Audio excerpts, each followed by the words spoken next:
حبايبي هنعمله مع بعض عصير البلح او مشروب البلح بشكل كده مختلف وجميل وجديد، هيعجبكم جدا.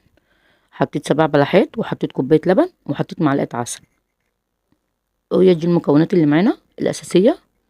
طبعا هضربهم ضربه كويسه. بس شكل الكوبايه والطعم فعلا هتوديكوا في حته تانية يعني.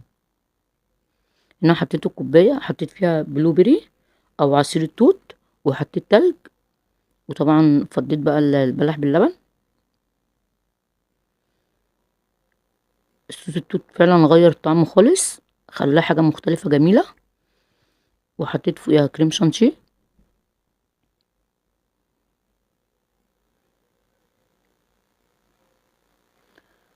كريم شانتيه كان عندي فوائد برضو من حاجات كنت بعملها.